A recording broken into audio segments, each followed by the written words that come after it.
It's time for Tech Talk with Mathew Dickerson, and I'm your host, Tony Graham. Hello, Matthew. Hey, good morning, Tony. Great to speak with you again. I don't think we're that far away from actually being in the studio together. I'm looking forward to that. Well, I don't know. We'll have to wait and see, I guess. Anyway, Facebook is to build 37,000 kilometres of internet cable. Now, why would they do that, Matthew? Well, there's a huge amount of potential in African countries, African nations there. And so they're building a 37,000 kilometre undersea cable. Now, that's obviously long. If you look at the Earth's circumference, it's about 40,000 kilometres, just over. So you're not far away from the circumference of the Earth. It's not the longest undersea cable in the world. That was built back in about the year 2000 with a 39,000 kilometre cable, undersea cable. But there's a huge amount of potential there around the 16 countries in Africa, and their internet access is very limited. If you take the average across the world, you've got about 6 out of 10 people have got reasonable internet access. In African nations, African countries, it's about 4 out of every 10. So Facebook, along with other companies, are seeing the huge amount of potential there. It's not going to be ready for a little while. 2024 is when it'll actually be operational. And as you can imagine, it's not an easy thing to just drop a 37,000 kilometre cable along the ocean floor and hook it up at both ends. So there's a fair bit of work that goes in. And they do actually bury the cable, even though you think, it's probably okay just to drop it on the ocean floor.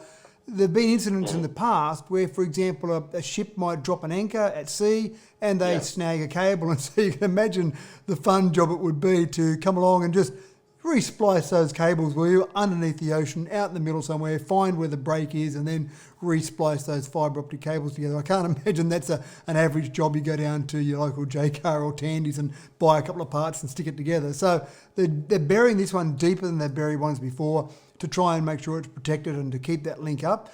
And again, the ultimate aim is to get into those African countries. Facebook is doing this one at a cost of around about $1 billion because they want to get their social media presence into Africa. A population of 1.3 billion across all the different nations there. And again, not a huge amount of money there. They're fairly poor countries typically, but Facebook really thinks that they want to own the world and Africa's another part of that. Looks like they beat China there. I mean, China is investing a lot of money into Africa. So it's... I think you're right. Thought about it. I think there are a number of companies and countries around the world that see a huge amount of potential in Africa, untapped potential. And it's the old story about the two shoe salesmen, Tony. Two shoe salesmen were sent from the one company to look at Africa to explore the opportunities there. And one came back home after a week there and said, there's no hope over there. We're not going to be able to sell many shoes because no one wears shoes over there. So they're all just walking around in bare feet. And the other salesman came back very excited and he said, I can't believe the opportunity here. No one's got shoes on, so we can sell shoes to everyone. So I think it's about that potential, that opportunity that does exist there. How you perceive it. Yeah. Now, Service New South Wales have had their emails hacked in a cyber attack, one of the many by the looks of it. And it is something that we're seeing more and more of now. We've spoken about it over the last few weeks with everyone at home, working from home, with more and more activity on the internet. There are more opportunities, I suppose, for people that want to try and use some malicious tools or a cyber attack or ransomware to try and attack various organisations. Now, Service New South Wales, obviously, they have things like our driver's licence, so a fair bit of information you would imagine there in terms of if someone wanted to get access to it, you'd effectively get access to pretty much every male and female adult in the state. You would have information on them if you got into all of Service New South Wales records. So it's a fairly big pot there if someone wants to attack that. Essentially, they had 47 staff had their email illegally accessed. And it was through a phishing email. We've talked about that before, Tony. You see an email come in, it looks legitimate. You click on something that you think is legitimate enough, and next thing you know, you've just sent information off to someone somewhere to start to look at your passwords or look at activity on your computer. At the moment, we don't know the full extent of it. You've got forensic specialists who are going through on their email, they're analysing all the email accounts, trying to find out what's been accessed and how much information has been accessed. There's no talk at this stage that the servers that hold all the information have been attacked. It's really those email accounts. Obviously, this was a first step, I imagine, from the people with that attack to try and get in a little bit of information, to try and just to see how far they could get and then see how they could get in a bit further. So at this stage, I don't think all our information is at risk, but they're working a way to make sure it is protected. But it's pretty scary when you've got organisations that are like Service New South Wales with the information they have there, that they're being exposed to cyber attacks. It's a bit of a worry. Yeah. Now, Apple has AirPods Studio over-the-head headphones set to be the smartest ever. Now, these headphones, unlike the AirPods, they're a little bit more obtrusive, aren't they? These are over-ear headphones. You've got your AirPods, you've got the headphones that come with any normal iPhone that you buy. So people are used to all those. This is the first foray into the over-ear headphones that Apple's making. And of course, they don't want to do it the same as everyone else. They want to do it a bit smarter. One of the things I really like about them is that you'll typically see with a set of headphones where you'll have a left and a right. And when you pick them up, you put them on back to front and they're not comfortable, they don't work correctly, so you change them around. These particular headphones, it doesn't matter whether you put them on one way or the other. They're designed to be universal. But what they do, if it is important, and some people it is important for, if it is important, it will actually work out which is your left ear, which is your right ear, and then route the audio from whatever stereo system you're listening to, route the audio to the left and the right ear. Now, again, in most circumstances, it doesn't really matter. But if you were watching a movie, for example, and you had action happening where action was coming from the left across the screen to the right, and in your headphones it was going from the right across to the left, it wouldn't match up with the vision. So essentially, it is important in some circumstances. So this is one of the little innovations they've got. They're also talking about, the same as their AirPods Pro, you've got noise cancelling, or you can have some ambient noise. So if you are in a situation where you do want to hear, for example, a car coming along, if you're out walking and you want to hear a car coming along before you cross the road, you can have it with not just complete noise cancelling, you can have some ambient noise coming through in the background as well. So they're trying to put some innovations in there to make sure that these are the smartest headphones ever being released.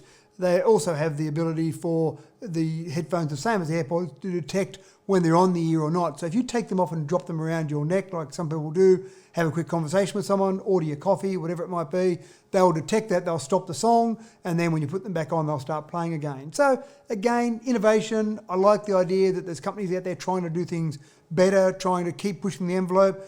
You would have thought with the developments we've had with audio over many years that we're pretty much at the peak with headphones, but no, Apple decided that they can do it better. And I love innovation. I love people trying to improve what we've got.